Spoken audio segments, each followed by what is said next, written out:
आज हम कुषाण वंश के महत्वपूर्ण शासक कनिष्क का मूल्यांकन के बारे में बात करेंगे। पहला, साम्राज्य निर्माता के रूप में कनिष्क की गणना प्राचीन भारत के महान योद्धाओं और साम्राज्य निर्माताओं में की जाती है। कनिष्क ने मध्य एशिया से लेकर पूर्व में वाराणसी तथा और दक्षिण में विंध्याचल तक अपने साम्राज्य विस्तार किया।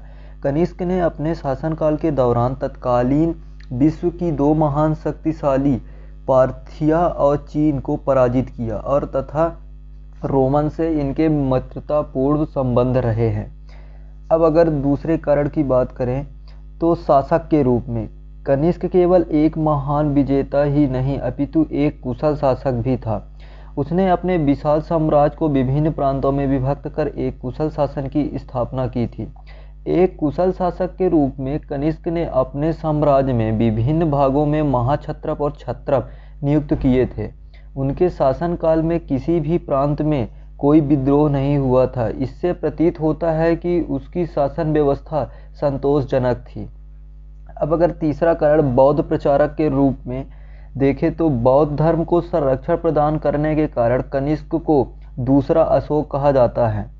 इसमें कोई संदेह नहीं है कि कनिष्क ने बौद्ध धर्म के प्रचार प्रसार एवं उन्नति के लिए अथक प्रयत्न किए। कनिष्क ने बौद्ध धर्म में उत्पन्न मतभेदों को दूर करने के लिए कश्मीर के कुंडल वन में चतुर्थ बौद्ध संगीति का आयोजन भी करवाया। कनिष्क के शासनकाल में बौद्ध धर्म बैक्टीरिया और चीन तक फैला हुआ था।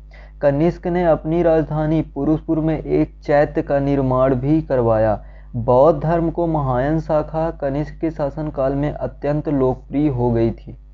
अब अगर चौथा कारण कला प्रेमी के रूप में देखें तो कनिष्क एक कला प्रेमी व्यक्ति भी था। उसके शासनकाल में कला को विशेष प्रोत्साहन मिला।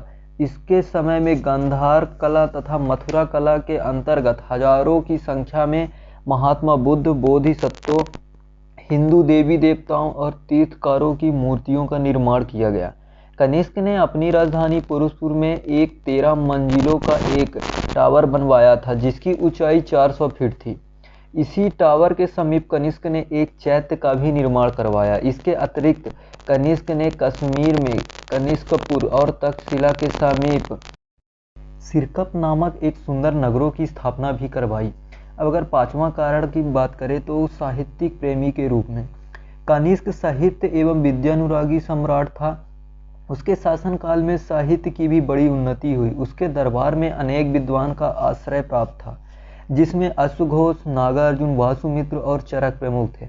अश्वघोष ने बुद्ध चरित्र और सारिपुत्र प्रकरण की रचना की। नागार्जुन ने माध्यमिका सूत्र और प्रज्ञामरिमिता सूत्र की रचना की और चरक ने चरक संहिता की रचना की। इस विवेचना से स्पष्ट होता है कि कनिष्क एक महान विजेता, प्रशासक और धर्मपरायण तथा कला और साहित्य प्रेमी सम्राट था।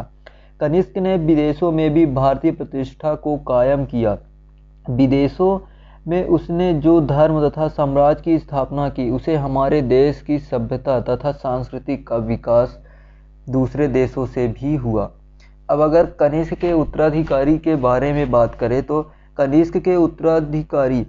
कनिष्क के पश्चात उसका उत्तराधिकारी वासिक कुषाण साम्राज्य का शासक बना। तत्पुरांत हुविस्क और वासुदेव शासक बने, किंतु ये सभी शासक दुर्बल सिद्ध हुए जिनके परिणाम स्वरूप शीघ्र ही कुषाण साम्राज्य का पतन हो गया। अब अगर हम देखें कि कनिष्क की उपलब्धियां तो कनिष्क के शासनकाल में कुषाण सत्ता अपने शिखर पर पहुंच गई थी। कनिष्क अत्यंत कुशल योद्धा, सेनापति एवं वीर शासक था।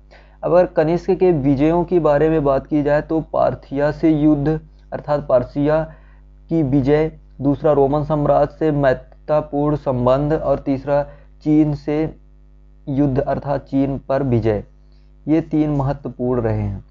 अगर कनिष्क का साम्राज्य विस्तार की बात करें तो प्रांत साक्ष्यों के आधार पर उसके साम्राज्य के निम्नलिखित क्षेत्र कनिष्क के अधीन थे, जो कि पहला है मध्य एशिया, दूसरा है बैक्टीरिया, तीसरा अफगानिस्तान, चौथा उत्तरी पश्चिमी सीमा प्रांत, पांचवा गांधार, छठवां कश्मीर, सातवां सिंध प्रांत, आठवां पंजाब प्रांत, नौवां उत्तर प्रदेश, 10वां बिहार, 11वां बंगाल और 12 उड़ीसा, 13वां मध्य प्रदेश और 14 पश्चिमी भारत। अब अगर कनिष्क की शासन व्यवस्था के बारे में बात करें तो कनिष्क का शासन प्रांतीय क्षत्रपों द्वारा संचालित होता था। कनिष्क की सांस्कृतिक अगर उपलब्धियों की बात करें तो बौद्ध धर्म की उन्नति, दूसरा है चतुर्थ बौद्ध संगीति का आयोजन, तीसरा महायान का उदय, चौथा है कला की उन्नति गंधार एवं मथुरा कला, पांचवा है साहित्यिक उन्नति और छठवां है निर्माण कार्य। Tell me pretty lies, look me in the face, tell me that you love me, even if it's